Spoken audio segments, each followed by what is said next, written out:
What's up, all? Thank you so much for watching. We are back with another episode of DietzEatz. I am your host, Dietz. What we're doing today is we're going back to my home state of Wisconsin. We're going to be making some beer brats on fresh pretzel buns.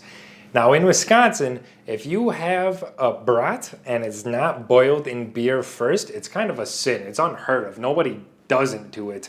It's wild. But that, topped with some sauerkraut on a nice soft pretzel bun, it's going to be amazing. I am super excited to be doing this, so let's get cooking. First things first, let's get your yeast rolling. Sprinkle in some sugar, just like you're feeding a goldfish. Then add, a tablespoon of yeast. Let that rest until it gets foamy. Today, we're making beer pretzels. So for about one 12-ounce can of beer, you'll need about 4 cups of flour. Now, always start with less flour and work your way up as you're kneading. For flavor, I'm adding in onion powder, dry mustard, and garlic powder. Starting with our yeast, we are now going to be adding our wet ingredients. Along with that, we are also adding some butter, because who doesn't like pretzels and butter? Slowly stir those in until they are completely incorporated. Now, because we're making Wisconsin food, we might as well use a Milwaukee beer. Add this in little by little, stirring as you go so it gets completely incorporated. Once your pretzel dough has come together, it's time to start kneading it. Now, just like every other kneading process, what you're going to do is you're going to push it, fold it over itself, and push it again. Add flour as you go to prevent sticking. However, don't add too much. This dough should still stick a little bit. And just continue this process over and over again until your dough becomes nice and smooth. Go ahead, pop that sucker into a well-oiled bowl, cover it with damp paper towels, and let it rise in a warm area until it doubles its size. While that's resting, we're going to start our beer brats. That means we'll need, you guessed it, more beer. Now, don't pour all your beer in the pot. The reason for that is you always have to leave a little bit for the chef. Once your beer is at a low simmer, go ahead and add your brats in. Now, to get the most flavor out of it, don't boil it. Leave them at a low simmer for at least 1 hour. Just because I got the time to kill, might as well add some extra flavor to our meal. I'm just making a super simple garlic butter by adding garlic powder and parsley to some softened butter and stirring it in. With our dough nice and bloated, we can start making our buns. With my eyeball measurements, I'm going for about 8 brat buns.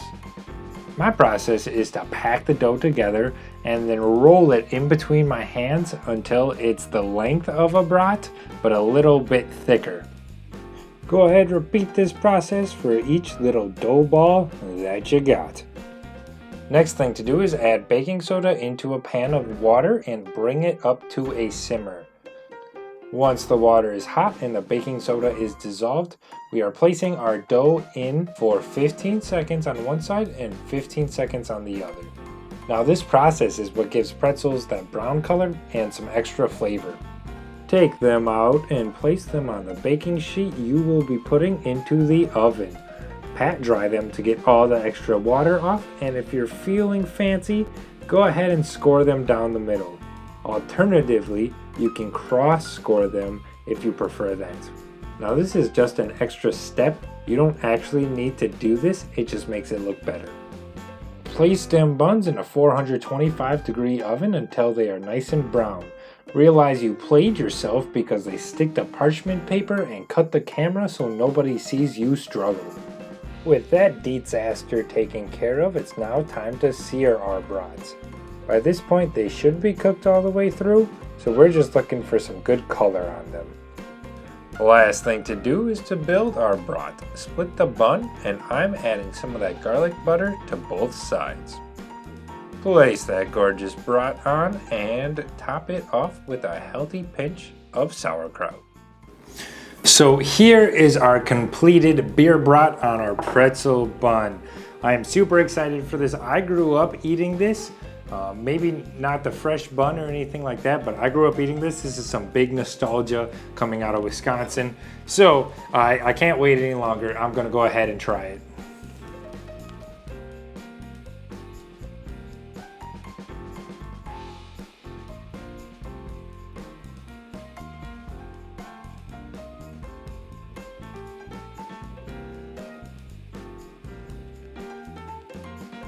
Oh man, there's a lot to break down. I'll try and do it.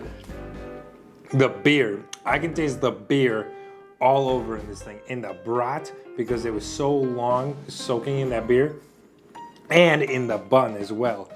The baking soda has a nice little bit on the outside of the bun. The garlic butter that we put with it adds just another layer of flavor and kind of softens up the inside of that bun a little bit. And then the sauerkraut, oh man, I know a lot of people might not like sauerkraut, but the sauerkraut, adding some acidity in there, adding just a little bit of crunch to it, man, it is wonderful. I see why Wisconsin knows what they're doing with the brats. This is just absolutely fantastic. I suggest that you give it a try, and thank you so much for watching DietzEatz, and I'll see you next time. Thank you so much for watching. Something new that we are doing is we are putting a rough recipe in the video description. Please know that I don't measure, so these are rough guesses. If you haven't already, subscribe to the channel, and we got some exciting new content coming your way. Thanks for watching.